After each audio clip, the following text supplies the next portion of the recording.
নমস্কার, আমি অ্যাস্ট্রোলজার মনীষা শাস্ত্রী বলছি।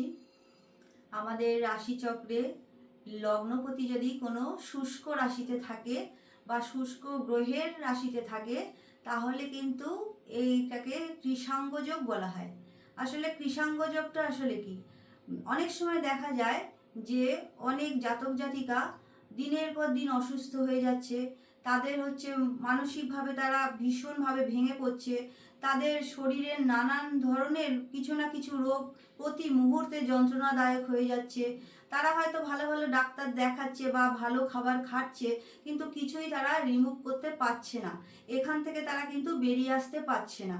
এই যোগটাকে কিন্তু কৃষাঙ্গ যোগ বলা হয়। কারোর রাশিচক্রে যদি এই যোগ থাকে তাহলে কিন্তু দেখা যায় যে তারা দিনের পর দিন অসুস্থ হয়ে যায়, তাদের চেহারা ভেঙে যায়, হঠাৎ করে তারা এমন অসুস্থ হয়ে পড়ে যে তাদের মানসিকভাবে এতটাই ভেঙে পড়ে যে তারা কোনো কাজেই যেতে পারছে না বা মানসিকভাবে তারা কোনো কাজ করার মতো ইচ্ছা রাখে না। এই ধরনের যোগ কিন্তু অনেক সময় রাশিচক্রের মধ্যে থাকলে দেখা যায়। তাহলে এই শুষ্ক রাশি কোনগুলো? শুষ্ক রাশি কিন্তু এখানে বলা হচ্ছে মেষ, বৃষ, মিথুন আর সিংহ, কন্যা, ধনু, এগুলো কিন্তু শুষ্ক রাশি। আর গ্রহর মধ্যে যেটা পড়ছে সেটা হচ্ছে রবি, মঙ্গল আর শনি। এখন যদি দেখা যায় কারুর জন্ম রাশিচক্রে নবাংশ যদি শুষ্ক পাপ গ্রহ দ্বারা দিষ্ট হয় লগ্নপতি, বা ওখানেও যদি শুষ্ক গ্রহের মধ্যে লগ্নটা পড়ে তাহলেও কিন্তু এই যোগ সূচিত হয়। কিন্তু আমাদের রাশিচক্রে যে 12টা রাশির মতো 12টা লগ্নও আছে, যেমন মেষ আর সিংহ আর ধনু, আমাদের এই তিনটে লগ্ন কিন্তু অগ্নিতত্ত্বকে রিপ্রেজেন্ট করে। আবার এইদিকে বৃষ, কন্যা, মকর, এটা কিন্তু পৃথ্বীতত্ত্বকে রিপ্রেজেন্ট করে। আবার এদিকে মিথুন, তুলা, কুম্ভ, এটা কিন্তু বায়ুতত্ত্বকে নির্দেশ করে।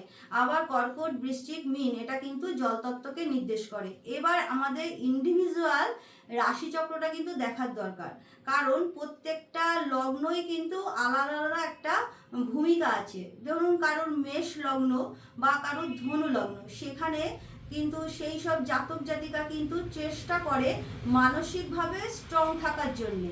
কারণ সবসময় দেখা যায় যে যতই মানুষ অসুস্থ হোক সে তো চাইবে কাজ করতে, ইনকাম করতে, বা যারা পড়াশোনা করছে সেই জায়গাটাকে এগিয়ে নিয়ে যেতে, কিন্তু অনেক সময় মানসিকভাবে তারা ভেঙে পড়ে বা শরীরকে কিন্তু তারা এগিয়ে নিয়ে যেতে পারে না এই যোগের কারণে। কিন্তু মেষ লগ্ন, তারপরে ধনু লগ্ন, তারপরে সিংহ লগ্ন, এরা কিন্তু মানসিকভাবে কিছুটা স্ট্রং থাকে। সেই তুলনায় বৃষ লগ্ন বা কন্যা লগ্ন এখানে কিন্তু একটু উইক হয়ে যায়।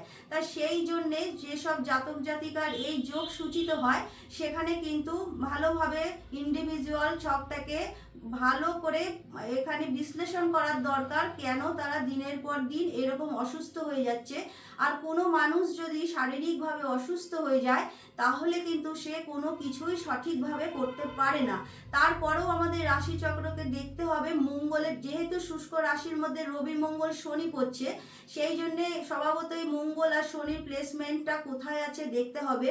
মঙ্গলের পাশে যদি শনির নক্ষত্র এসে যায়, মঙ্গলের পাশে কেতুর নক্ষত্র এসে যায়, মঙ্গলের পাশে রাহুর নক্ষত্র এসে যায়, তাহলে কিন্তু মঙ্গল যেহেতু আমাদের বডিতে ব্লাডকে নির্দেশ করে, সুতরাং ব্লাডের সমস্যা কিন্তু একটা এসেই যাবে, তারপরও পেটের সমস্যা এসেই যাবে। কিন্তু কোনো রোগ যখন ভয়ানক আকার ধারণ করে, সহজেই সারতে চায় না, দিনের পর দিন সে মানুষটা রোগা হয়ে যায়, তার ওজন কমে যায়, তখন কিন্তু স্বাভাবিকভাবেই গ্রহ পজিশন তাদের দেখতেই হবে। গ্রহ পজিশন যদি ডিস্টার্ব হয়ে যায় না, তখন কিন্তু তারা তাদের শরীরের দিক থেকে খুবই প্রবলেম ক্রিয়েট করে।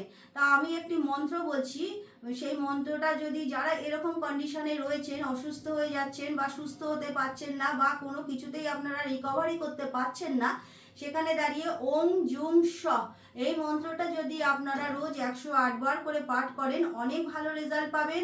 প্রত্যেক দিন আপনারা শিবলিঙ্গের মাথায় বেলপাতা সহ গঙ্গা জল আপনারা অর্পণ করুন, অনেক ভালো ফল পাবেন।